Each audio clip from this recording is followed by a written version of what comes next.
Hi, everyone. I'm Rick Bensignor. Today is Tuesday, August 18th, and welcome to this week's In the No Trader Show. Well, this week, we're going to take a look at the difference between positive thinking versus hoping, and that'll be our trader education segment. We'll do our markets overview. And then this week, we're going to focus on the worst performing sector in the S&P 2 years in a row, which is the energy sector. And we'll look at 10 or 12 names in the space. These are all big cap names, just to get a sense if anything's actually looking like it might be a buy. Now, of course, it's underperformed in relative terms. So a lot of these names are actually up. It's just that they are so badly underperforming the S&P that at some point you got to think the energy sector is going to be worth investing in. And so we'll take a look and see if we see anything on the charts that get us interested in any of these names. So before we start, just a reminder how to get information about In the No Trader, our weekly tactical trader report, and the new monthly 7-Eleven sector report that we just started on August 1st. That sector report, the goal of it is to outperform the S&P and have you in no more than 7 of the 11 spider sector ETFs at any one time, with the goal of staying away from the underperformers. And thus, if you stay away from the underperformers, you will outperform the S&P.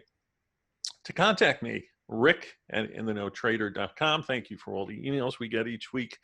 Sometimes there are so many of them, it actually takes me quite a bit of time to answer everybody, but thanks for reaching out and having an interest in the No Trader. Okay, let's go back here. So let's talk for a few minutes about positive thinking versus hoping. So I talk about this because it's a really important part of the whole success of trading. Is of course your psychological makeup and how you approach things, how you think about them, how you react to them. The most important thing here is to always stay conscious of the fact that the market doesn't know you exist, doesn't care you exist, and isn't going to do what you want it to do because you want it to do it. It'll do it just simply because that's what it was going to do anyway. So always keep that in mind as you're trading, that you are this little tiny dot on the face of the earth compared to this totality of what is called the marketplace. And all you can do is play with the trend, play against the trend, or essentially do nothing. Those are the your three options. You buy, you sell, or you do nothing. And if you buy, you can be buying with the trend or against the trend, and the same thing on the sell side. So let's talk a little bit about positive thinking. Positive thinking, to me, is a quality you want to have, especially when you first put your trade on, because putting a trade on is the compilation of all the homework you've done before putting the trade on, and then executing on it to choose if you're buying or selling, with the intent that all the homework you've done has put you in the proper place at the proper time to take advantage of whichever directional move you think is at hand. So when I put a trade on, and I've done my work, and I say, okay, here's the time and place. I'm going to buy, let's say, right now. If I buy right now and I buy stock XYZ, I am going to positively think about the potential results, not fool myself into thinking that this is a home run trade. Occasionally in life, you get a home run trade, but I never start in a trade with thinking it's going to be a home run trade. In fact, most of us are somewhat hesitant even when we put the trade on, because we're concerned about, well, what happens if we've done the analysis wrong? What happens if it goes against me? How much am I willing to let it go against me? These are the questions we ask ourselves. Positive thinking to me is about having the confidence that I've done my work and this is the time and place to put the trade on. It has nothing to do with the end result of the trade, which is that it may work out for me or it may not work out for me. But at the time I put the trade on, I am putting it on because I think it is the right thing to do at the time. And I walk into a trade saying to myself that if I've done my homework correct and I'm willing to commit capital to it, then I am thinking positively about what I've done here. I know where my risk is. I've at least set out an initial target, so I know what my potential initial reward is. And I'm generally not going to stare at my screen once I, let's say, make a buy decision. I'm not going to stare at it all day long thinking and counting pennies. Oh, is the stock moving my way? Is it not? I know where my stop is and I've placed my stop. Beyond that, it's now beyond my control what's going to happen. Again, I'm just this tiny little microorganism in this totality of the marketplace. So I am not going to influence what happens to the trading. If I was a multi-billion dollar hedge fund, I might influence what the trading is because of the size I put on. But for me, if I'm buying 100 shares, 200 shares, 500 shares of a stock, I am not affecting the stock. And my positive thinking comes from the confidence I have after doing this as a career for a long time. How long? 40 years. That I'm generally going to be correct, at least from the start.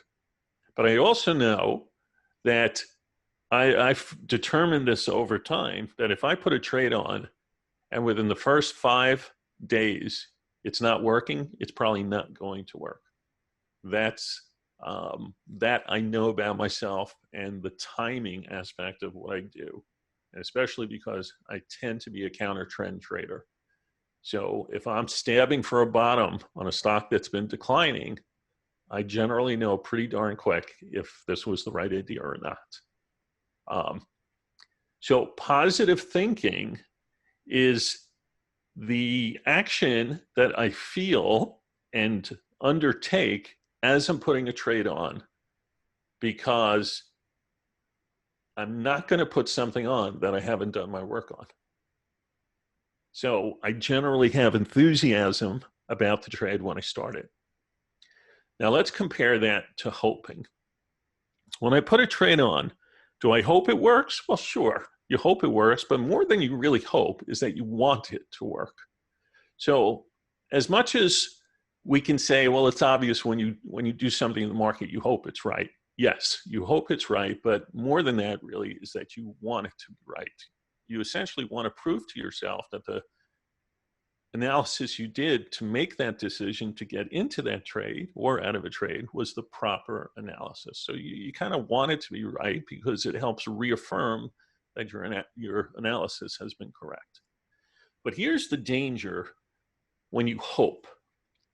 Hoping is usually something that takes place when something is not working out for you, and you start hoping that it will.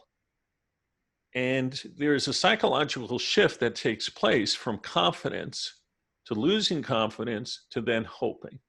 And I know that if I'm hoping a trade is going to work, it's probably already moved adversely to what I wanted it to. And that doesn't mean that it has to be a big loss. It just means that the underlying security is not doing what I had expected it to do. And that's where I will shift from positive thinking, which I had when I first started, to now questioning myself, was this correct? But the biggest problem that traders get into is when they hope, because once you've moved into the arena of hoping, you've essentially lost all the power you had in the belief of yourself. It's gone when it comes to that particular trade. And I know that if I ever get to hoping, it's a rare thing, but I get there sometimes too. And I've had, occasionally something just goes deadly wrong. Um, and I've got a really bad thing on. And if I look at a portfolio of a couple dozen names I have, or there one or two I wish I didn't have, sure. Was there a point I was probably hoping on them? Yes. And even as a supposed very knowledgeable person and considered expert in trading and market analysis and et cetera, I'm still human. I still make mistakes. I try to learn from them, and it's part of trading. But the goal is to minimize that occurring. So when I think about hope, I often, when I teach this, let's say in a classroom setting, and we talk about this particular aspect in the lesson on the psychology of trading, I'll often allude to being in, let's say, a rowboat that has sprung a leak. And you're sitting there watching your boat filling up with water. And, if you start hoping that it's not going to keep filling up, chances are you're going to be in big trouble. And the moment you start hoping it's not going to fill up, it's because you've realized this is now beyond your control. There isn't much you can do. Now you can try to scoop the water out and make it fill up at a slower rate. But if you're hoping that this ship, this boat in this case, isn't going to sink, you're probably fooling yourself.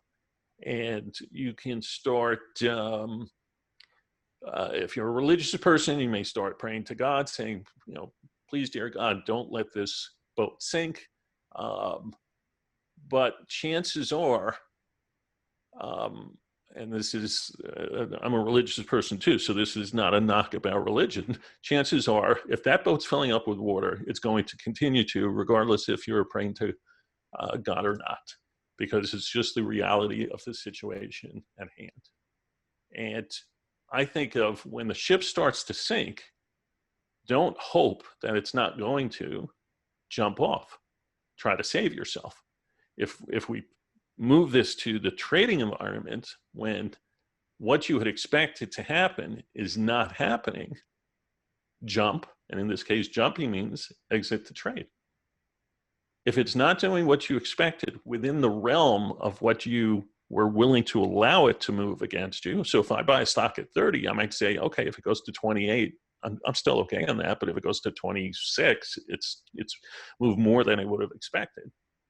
So if it's, if I buy at 30 and it's now trading 28, 27 and a half, 27, I don't start hoping that it comes back. I pretty much face the fact that what I did was wrong.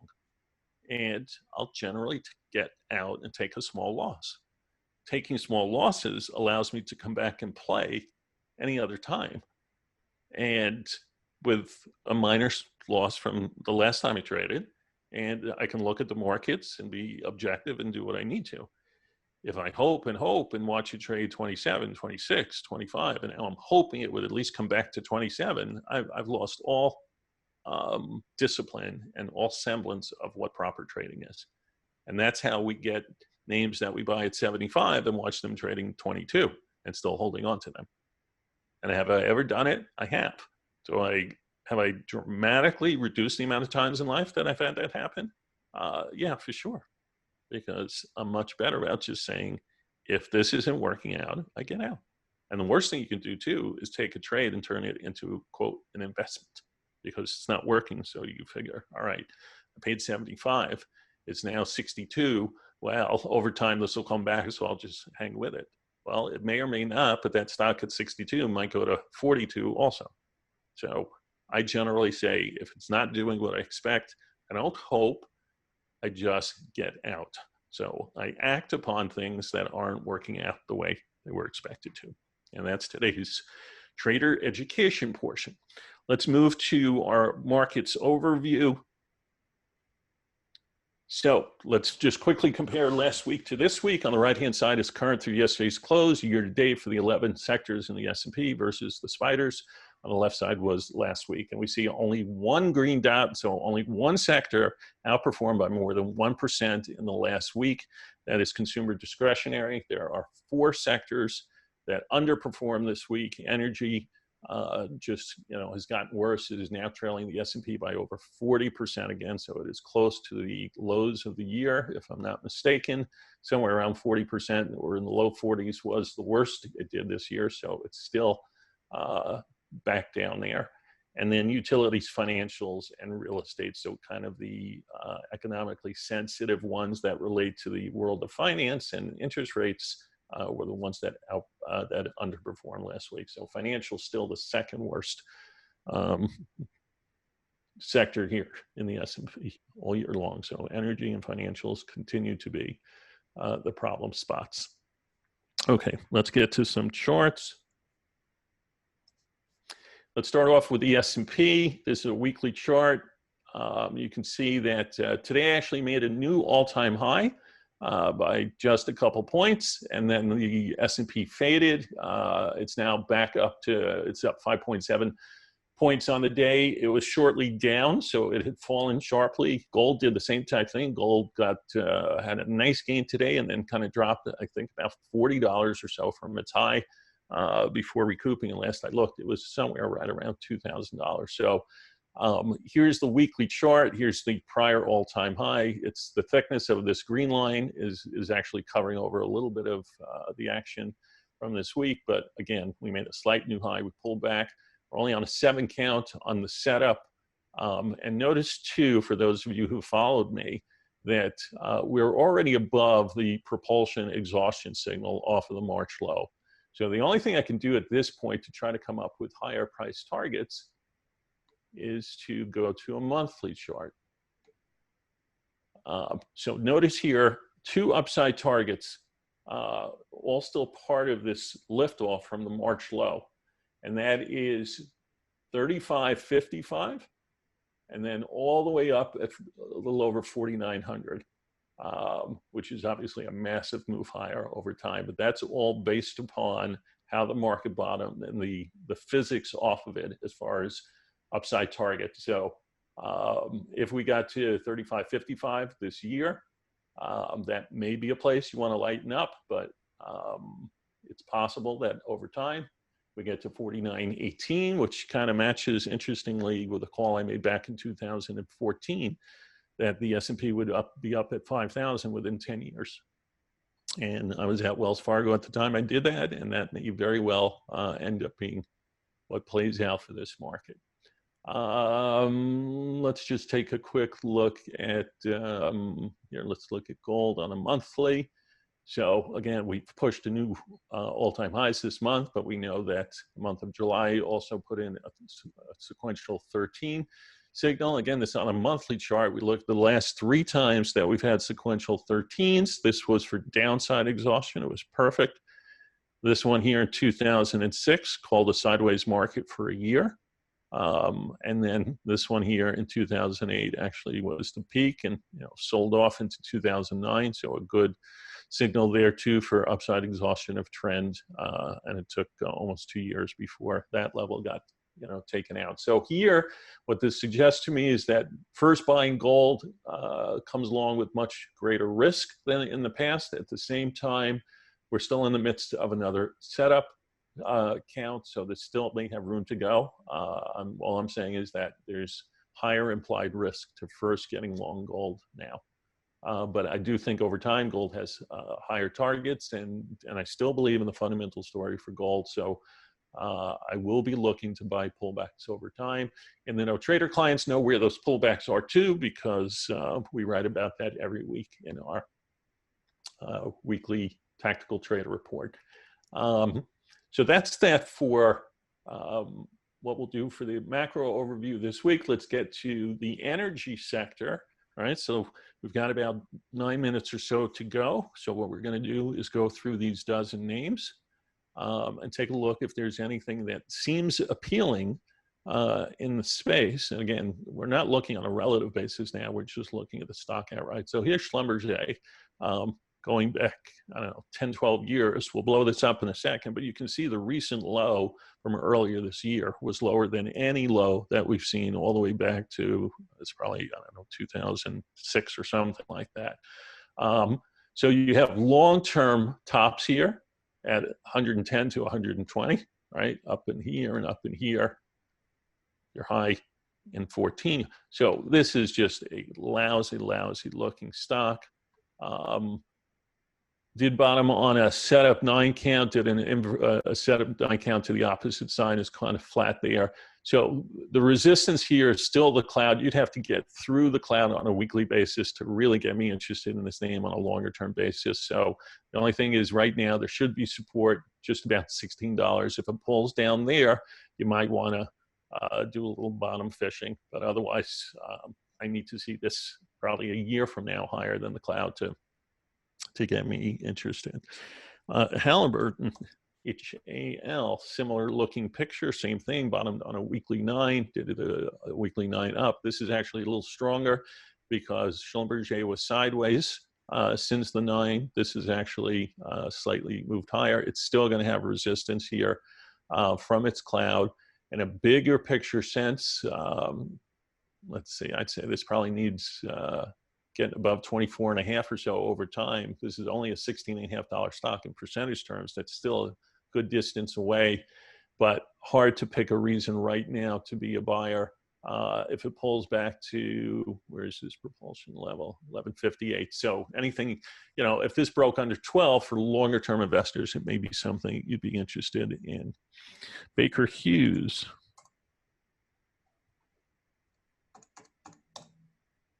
Oh, Baker, no, we're not going to have that one anymore. Exxon. All right. Obviously, really heavy name. One of the most owned names in the energy space. Up here is the 200-week moving average. We're well beneath it. So obviously on the lowest this year is very oversold. It's still very far away from its 200 weeks. So it is still oversold. It's under its cloud. The only thing I see going for it here is that looks like on the aggressive sequential, yep, we're on a 12. Within a few weeks, this could easily get a 13 count, in which you'd have downside exhaustion being called for. So at that point, it's, you know, then it's too late to be a seller, and you could possibly start to bottom fish too in a couple of weeks on some further weakness. Chevron. Peaked on the 9, it's pulled back. So this is actually also somewhat weak. You can see all the 13s on top before it broke. Stock's gone nowhere for a long time. And you basically have, I'd say here, if we, this was the low from 2015. So we dipped beneath and came right back. So anywhere from 70 to 75 should be better support at this point. So let's hope, and to some level, I'm assuming that we're not going to see Chevron get beneath 51 again.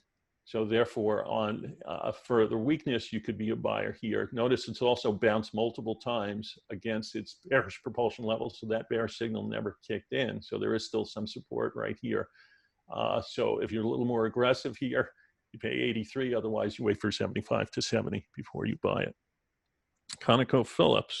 COP, bottomed on the 9, so you can see this too. 13 on the high, 13 on the bottom, 9 up, 9 down, 9 high. This is why we talk about how important the sequential model is. This also stopped right at its bare sequential momentum level, so this never got to be a sell signal. It was disqualified when it came there, so you'd actually, if anything, you'd be a buyer against it.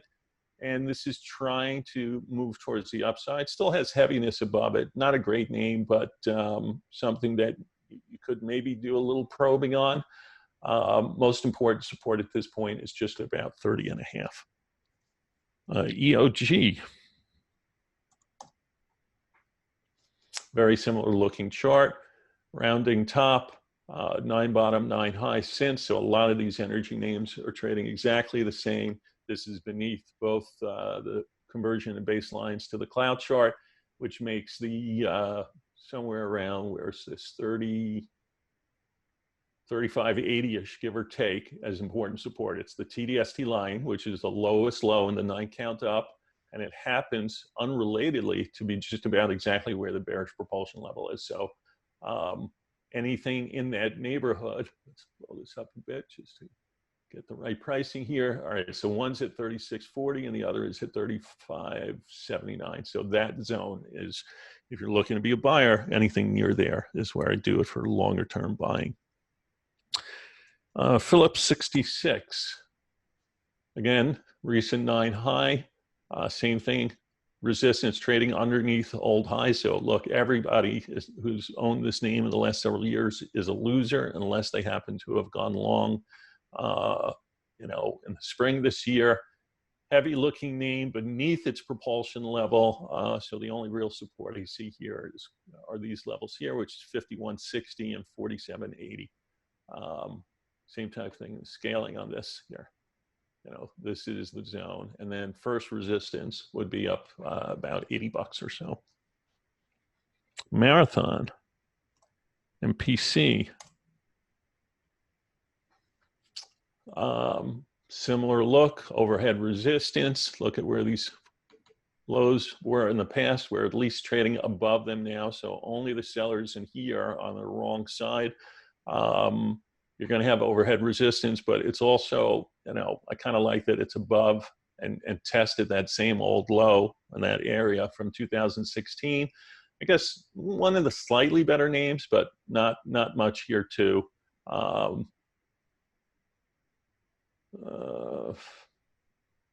That's it. I don't see much else. Valero.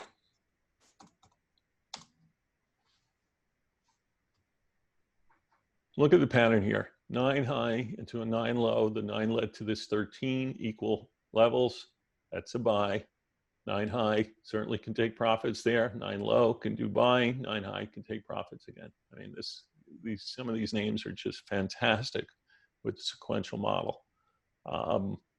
So right here, we're still holding against the propulsion bearish level, right? So it hasn't broken yet. You could nibble if you want and take the chance that you know, something down here could be the bottom. Otherwise, you're talking at $40. So the stock's at 55. It's a lot to risk. So you either buy a little here and a little there and play for it not to make new lows. If you're aggressive, otherwise, like so many other stocks, these are heavy looking. Here's your downtrend line. You know, this still has room to, some work to do. I do like that this is at least hanging in here. Kinder Morgan, we're going to finish up with this one. Now, this different looking stock is more on the oil and gas side. So look, I like that this is basically the same bottom. So this is in a trading range. So if you're going to kind of trade this name between this range, you at least want to do it towards the downside. So anything in the middle of it doesn't pay to do. You have no VIG. There is a kind of a rounding price action here to what's gone on since the March bottom. So you either play for a move down here before you go after it, or you just nibble a little because you are beneath the